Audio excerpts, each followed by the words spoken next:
Hi everyone, thanks for having me here.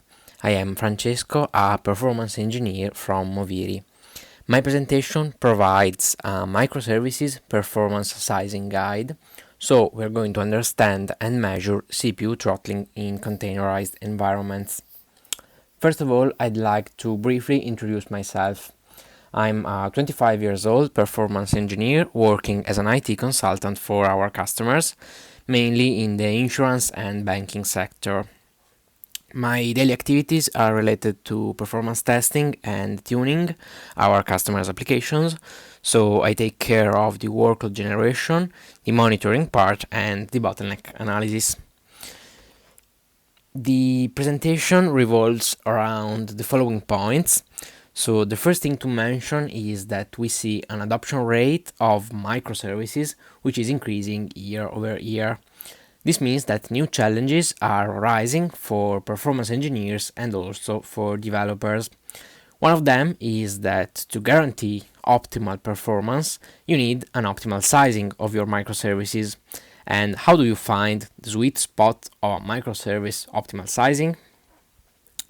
Linux kernel provides some features to control and limit the resource utilization of a container, and we're going to dive deep to see how they work and which low-level metrics are available today. After that, we will look at our proposed metric, the throttled CPUs, to better identify throttling conditions. This metric is validated with three different performance experiments. The first one is a bottleneck analysis scenario on a web application named JpetStore. The second one is the analysis of a batch case scenario using stress-ng. And the last one is related to a more realistic case scenario using a Java benchmark named Renaissance. So, as previously said, the adoption rate of microservices is increasing year over year, and this motivates our focus on them and on the need for an optimal sizing. With microservices, the complexity is growing with heavily distributed environments. Here we have a high-level view from Instana, which is an application performance monitoring tool for containers. And we are looking at a Docker farm. Each single dot corresponds to a host running multiple microservices. This picture is quite similar to this one. A cargo ship full of containers, perfectly sized to fit the size of the ship. We may ask, is microservices sizing the same thing as sizing containers on a cargo ship? Not exactly, because correctly sizing containers on a cargo ship, it's just a matter of space and weight that you can manage with your favorite programming language and a free night ahead. For microservices, you have to account for target volumes, runtime flags inside containers, vertical or horizontal scaling, and so on. But don't worry, with the following example, we will see how to optimal size your containers. So let's start with the first example, the bottleneck analysis on JpetStore, which is a Java-powered web application providing a website to buy animals. We Dockerized this Java virtual machine using JDK 11, and now we have to add our monitoring infrastructure. So we have cAdvisor, Prometheus, and Grafana. The first one, cAdvisor, is used to gather the raw metrics from containers such as CPU utilization, memory utilization, or throttling count and time. Prometheus is used to scrape the metrics at a certain time interval in order to build the time series, and Grafana is used to graphically represent our time series in order to plot them in a graph. The last thing missing in this graph is a performance testing tool. In this case, we decided to use Neolod in order to simulate the HTTP traffic generated by each virtual user browsing into the website. The container running JpetStore is bounded with a CPU limit of 1. Now we have to design our performance test in order to follow the target volumes and the production workload, but we will just skip this part considering that this is just an example. So let's have a look at the results of the performance test. Here we have the first outcomes. So on the left axis we have the average response time showed with a green line, and on the right axis we have the number of virtual users injected by the performance test, represented with a blue line. The average response time is increasing as the load increases, and during the steady state with 10 virtual users, we see bad spikes up to 4 times. This means that there is a bottleneck in the application, but where? The first thing to investigate is usually the CPU utilization. So let's have a look at the CPU utilization of the container. We have on the y-axis the CPU utilization, and we can understand that during the steady state of 10 virtual users, we have a 0.7 average CPU utilization with a limit of 1. So we can clearly state that we are not in the saturation zone of the CPU. So the CPU is not the bottleneck of the application, and we have to look around to the other resources in order to find the actual bottleneck. Are we sure about that? What if the CPU is exactly the bottleneck of the application? The problem is that we were looking at the average value of the CPU utilization, not the instantaneous one. Basically, what was happening is that the instantaneous value would show us a lot of spikes, throttled by the Linux kernel, trying to go higher than the CPU limit. So always start looking at raw metrics and then move forward to average values, because average values can hide the actual behavior of the system, for example in case of throttling. Now we have a little bit of theory about CPU limits. Don't worry, it's just a single slide, so don't fall asleep, please. CPU limits are based on a couple of Linux kernel features. The most important one are control groups, a feature that limits, accounts for, and isolates the resource utilization of a collection of processes. Alongside, we have namespaces, a mechanism for limiting the visibility that a group of processes, so in this case we are talking of containers, has of the rest of the system. Combining these two features, we can limit the resource utilization of a container. Speaking of the CPU, we have the CPU quota and the CPU period. A container can use at most an amount of time equal to the CPU quota in each whole clock CPU time period. This means that the limitation we are imposing is not in the number of CPUs available to the container, but it's in the time domain. Each cgroup can still use all the physical CPUs of the host. And if the entire quota is burned, then the cgroup is throttled for the rest of the period. The Linux kernel exposes 3 native metrics about throttling: the total number of CPU periods that have passed, the total number of CPU periods a cgroup has been throttled, and the amount of time in nanoseconds a cgroup has been throttled. In the picture, we have an example of them in the cpu.stat file. Here we have 2 well-known application performance monitoring tools, Dynatrace and Instana.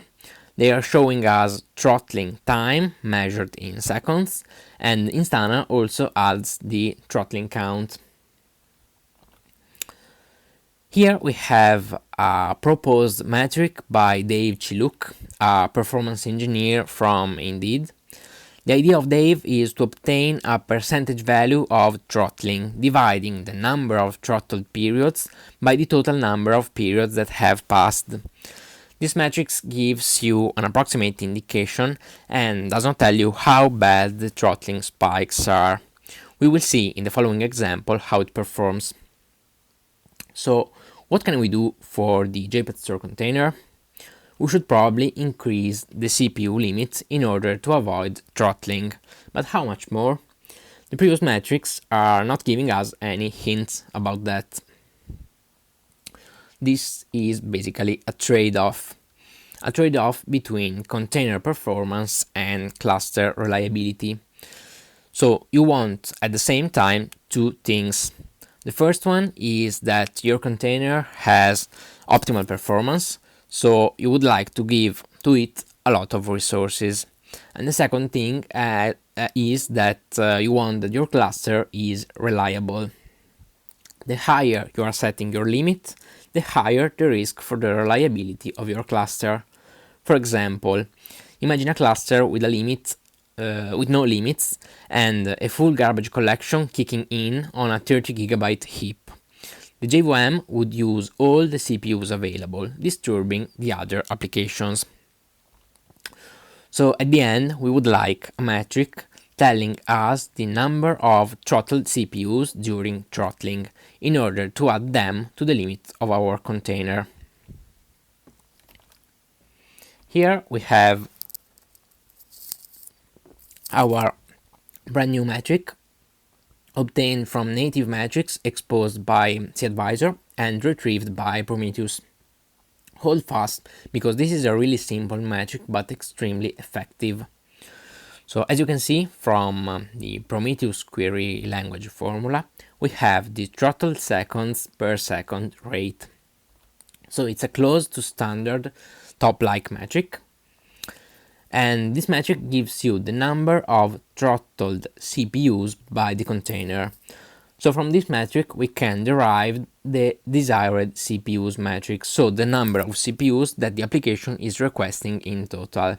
The formula is the following: the desired CPUs are the throttled CPUs plus the actual CPU utilization.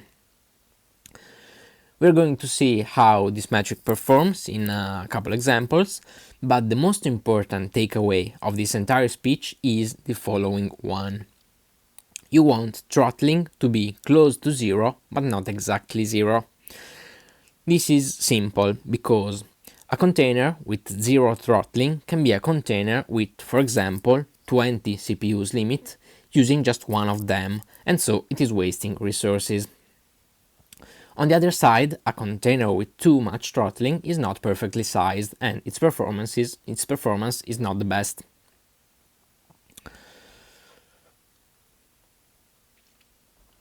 This is the throttled CPUs metric applied to our JpetStore example. So on y-axis you have the throttled CPUs computed with the previous formula, and as you can see we have a maximum value of 1.3 throttled CPUs. Let's see what happens if we add this value to the CPU limit of our container. So we give to our container plus 1.3 CPUs and we obtain a total value of 2.3 CPUs to the JpetStore container. Now the throttled CPU's value is close to zero but not exactly zero. So in theory we achieved the optimal sizing for our container, staying in the middle between container performance and cluster reliability. So let's see the outcomes of our new sizing.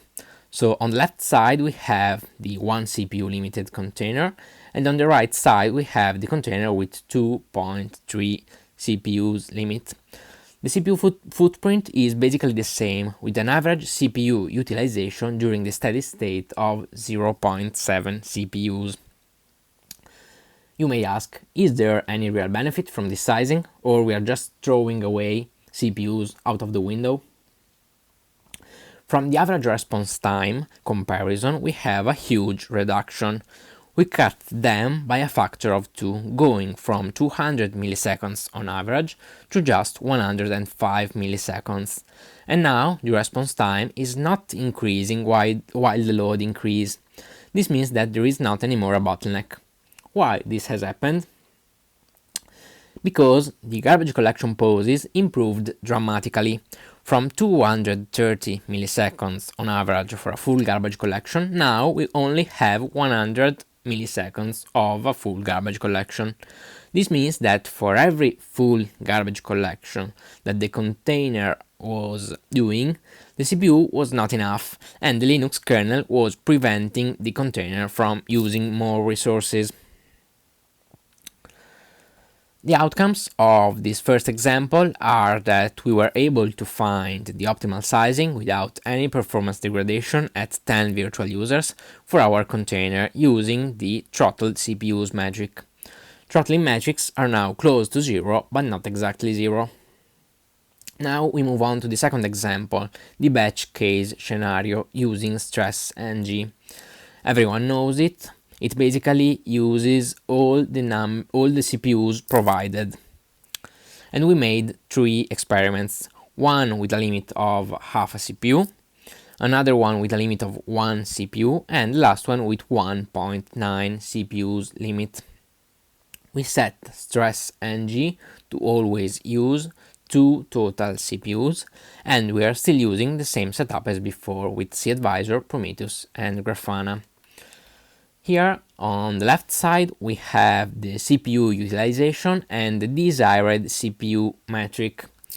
We can clearly see that our throttled CPU's metric will be 1.5, which is correct. On the right side we have the percentage metric proposed at Kubecon, showing a throttling percentage value of 100% for the entire experiment. Now we move on to the second example, the experiment with 1 CPU limit, and still the throttled CPU's metric is correct with a value of 2 minus 1 equals 1. Still the Kubecon metric shows 100% of throttling. The last experiment with stress-ng shows a throttled CPU's value of 2 minus 1.9 minus 1.9 equals 0.1 of throttled CPUs, and this is correct. The Kubecon metric still shows 100% of throttled. We can state that the throttled CPU's metric is working as expected in the batch case scenario example. The metric from Kubecon gives an approximate idea about throttling in this example. Now we move on to the last example, which involves a realistic benchmark suite called Renaissance. It's an open source tool and contains more than 30 significant Java benchmarks. In the graph, we have several runs of the same benchmark, and we can see the CPU utilization and the desired CPU. From left to right, we were increasing the CPU quota in order to find the optimal sizing, but unfortunately the container was requesting more and more resources as the CPU quota increases. Why there is this demand increase? Do you have any idea? There is a hint, you can guess it from the title of the slide. So we're talking about JVM Ergonomics. The JVM under the hood was spawning more and more threads. In the graph you can see the number of threads used by the JVM during each experiment. Why this happens? Because the JVM internally uses the runtime.availableProcessors metric to set the number of threads to be used. And as we increase the quota, the number of available processors increases. Runtime.availableProcessors is used to set several things inside the JVM, as you can see. And in JDK 11 you have the prefer container quota for CPU count, which is on by default. The optimal sizing was found after 8 experiments because the JVM ergonomics are coming into play and they look at the amount of quota of the container. Now we are at the end of this presentation, so I have summarized in this slide the most important things that I'd like you to take home. First of all, container sizing strictly depends on the workload and on target volumes. In the JpetStore example, our target volume was 10 virtual users and the container was throttled. If the target volumes were, for example, 2 virtual users, we should have downsized our resources to properly fit the volumes. Also, the workload simulated by the performance test must be validated to be production-like. If you're simulating something totally different, then your results are useless. We've seen some metrics about throttling, and you should not rely only on one of them. The best idea is to use multiple of them to be able to see throttling from different point of views. You should always give to the JVM some room to spike, and if it is spiking too much, you can downscale the number of threads. If you're doing no regression testing, you can compare the throttling profile to understand if something has changed in the CPU utilization or the garbage collection activity. The last thing, but the most important one, is to tailor the limits around your workload to preserve the cluster. So you want throttling to be close to zero, but not exactly zero. And that's it. Thank you very much for the attention. Thank you, Francesco. It's really interesting that your talk came right after Stefano's, because now I'm going to ask you the obvious question, which is, do you think that any of Stefano's AI would have been able to find the kind of optimizations you found here with good old-fashioned human brain? Probably yes, because I know Akamas and the AI proposed by Stefano, and they are getting closer and closer to our manual tuning and testing approach. So I'm a little bit worried about what you've said. So robots are going to steal our job. Not today, maybe tomorrow. Yeah.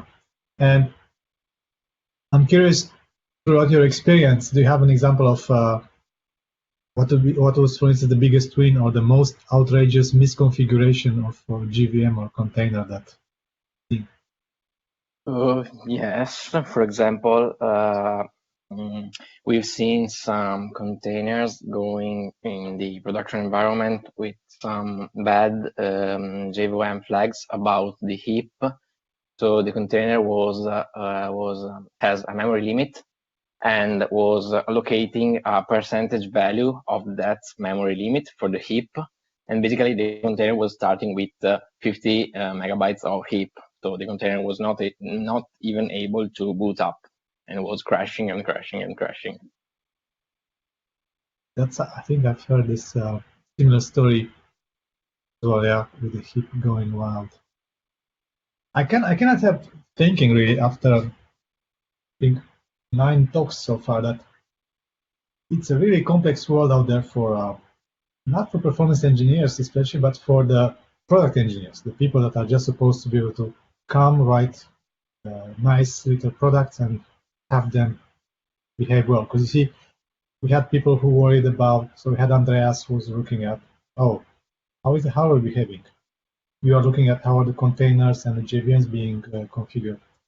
And I'm wondering, probably that's a question for the panel as well, but is there like a one place where somebody could have a point of view on all these different layers, or it will always be a job of experts? So there's the hardware expert, then there's the containers JVM expert, then there's the algorithm expert. What's your Yes, view?